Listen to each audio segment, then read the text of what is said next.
listener production. Hey, Benison here with The Briefing. Nuclear war. That's the horrifying threat from Russian President Vladimir Putin as his war in Ukraine continues. Putin last week ordered Russian troops to perform military exercises to prepare for the use of tactical nuclear weapons. Tactical nukes are generally smaller and less powerful than traditional nuclear weapons, but still it would be absolutely catastrophic if Russia or anyone else ever decided to actually use one of these things. It's now been more than 800 days since Russia's massive ground invasion of Ukraine, a military operation supposedly intended to run for only 10 days. So why would Putin make this new threat now? And just how worried should we be in this moment? Here to help unpack all this for us is Dr Keith Suter. He's the former president of the Centre for Peace and Conflict Studies at the University of Sydney, author, consultant and presenter. Keith, thanks for joining us on The Briefing. What are tactical nuclear weapons and how do they compare to traditional nukes? Tactical nuclear weapons are short-range nuclear weapons, so they're designed to be used in the case of the Russian weapons, mainly within the European theatre. So they are contrasted with the strategic nuclear weapons, which enable a nuclear missile to go from one continent to another. So these are small, theoretically usable nuclear weapons, although of course it would be a disaster, I think, to use any at all. So could you just give us an idea of the kind of scale of the explosion we would be talking about if one of these was dropped in Ukraine? Well, thankfully, we've not had to ever see them used since 1945. So it's difficult to say how much damage will be done, but they could certainly destroy, for example, a city. Because don't forget, you've not only got the immediate nuclear blast, but you've also got the impact of radiation, and then you'll have all the other following on effects as well. So it would be a disaster, even if one of these so-called small nuclear weapons were ever used. So the bombs that were dropped by the US on Hiroshima and Nagasaki to end World War II killed some 350,000 people or more. We would be talking about an extremely massive catastrophe. We're talking about something like that, although it's interesting that modern disarmament negotiations actually don't go as low as the two weapons that were not used on Hiroshima and Nagasaki. The other problem, of course, for Japan was a lot of their buildings were made of wood, and so they caught fire. This is another fact you've got to bear in mind, that if you are going to use them, what will be the actual target, and would there be the follow-on risk of major fires, for example? Okay, so Vladimir Putin has made this threat last week. Why do you think he's doing this now? Well, the threat has arisen from the Russians because of a passing comment made by Emmanuel Macron, who is the president of France, who has said that in the event of Ukraine losing in its war against Russia, the French would be willing to supply troops to assist Ukraine. So that was a remark that he made. It obviously inflamed the passions of President Putin within Russia. And so the Russians said they're going to be putting their tactical nuclear weapons on some sort of war footing. Although it is interesting, the Pentagon itself has not seen signs that the Russians are actually doing that. So it may actually just be a threat from Putin to try to deter any Western country from providing direct military assistance to Ukraine. So it has been reported, though, that Russia has moved its tactical nuclear weapons from Russia into Belarus. Yeah. What's the significance of that move? I think it's just simply another form of saber rattling. I don't wish to play down the Russian threat, but these are just moves that you make in the game of nuclear threats. The real problem, as far as I'm concerned, would be the risk of accidental warfare or something just going wrong.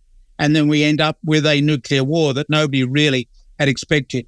President Putin knows full well that if nuclear war were to take place and the West were to retaliate against Russia, a lot of damage could be done to Russia. It's not just a question of Russia threatening France or threatening Ukraine, but in fact, they themselves would also be subject to a lot of destruction from the Western point of view. How is Europe, which is obviously united by the NATO alliance with the US, how are they reacting to this kind of threat? The Europeans are somewhat divided. Emmanuel Macron and the British government are much more hostile towards Russia. You've got other governments closer to Russia that are more sympathetic to the Russian point of view. I'm thinking particularly of Hungary. But at the same time, you've got a government like Poland, which says that in the event of Russia taking over Ukraine, then it expects that Poland would be the next target.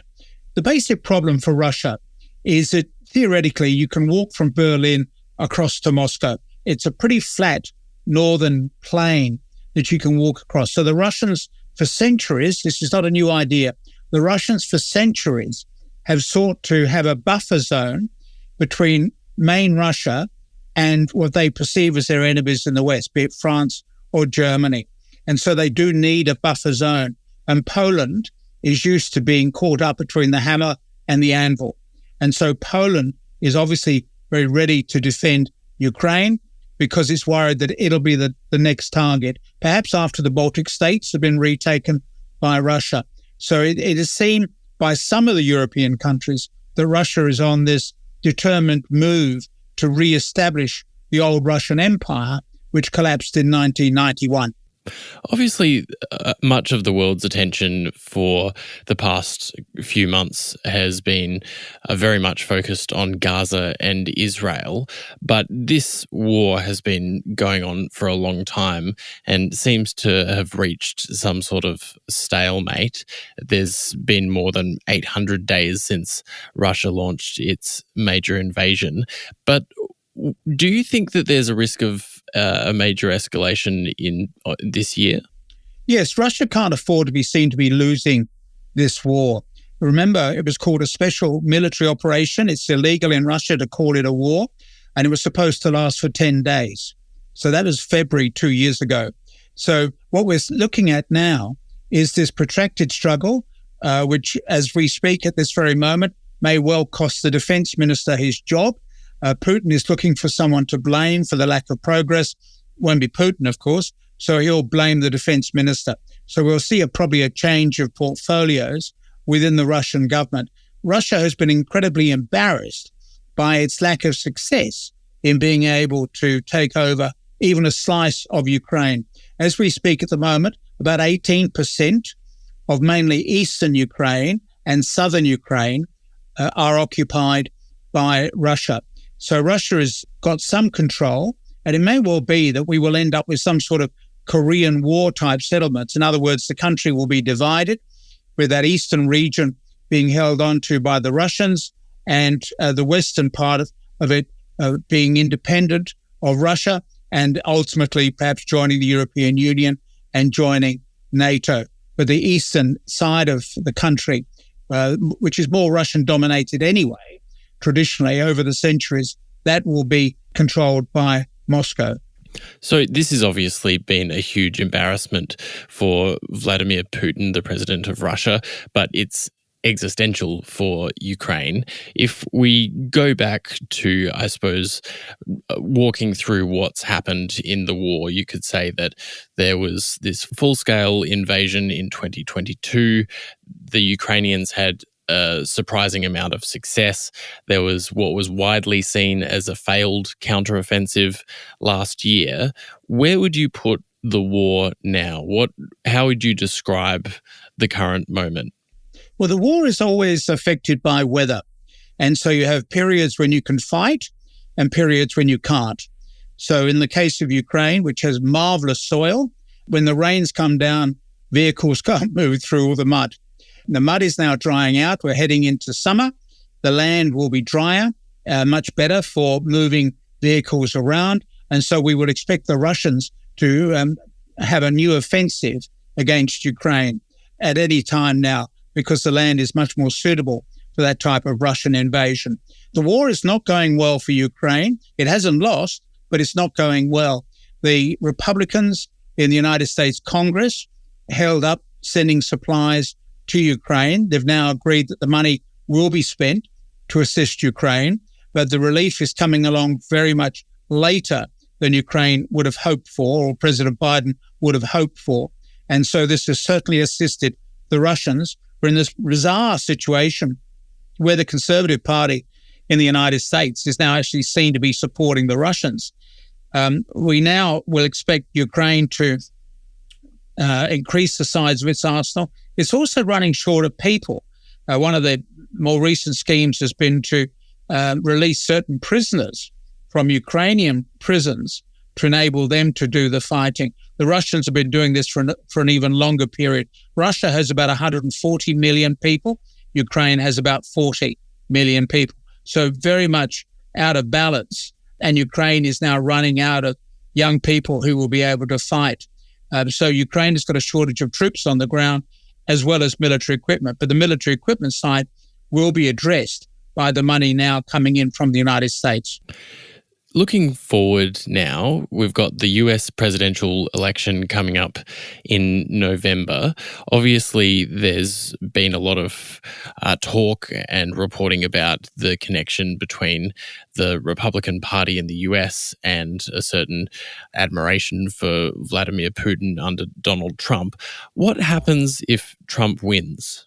Well, if Donald Trump wins, we assume that he will cut off aid to Ukraine, and that'll enable a Russian victory of some sort. Now, whether it'll mean Russia overrunning all of Ukraine, I think it'll be very difficult, but it will mean that Russia will solidify control over the eastern and southern side of Ukraine. So a Trump victory would be good news for Putin and bad news for Ukraine. Okay, Keith Suter, thanks so much for your time on The Briefing. Thank you. Dr. Keith Suter there. That's it for The Briefing this afternoon. If you found this chat useful, please tell a friend about the podcast and check back again from 6 a.m. for the next episode. I'm Benison. Catch you next time.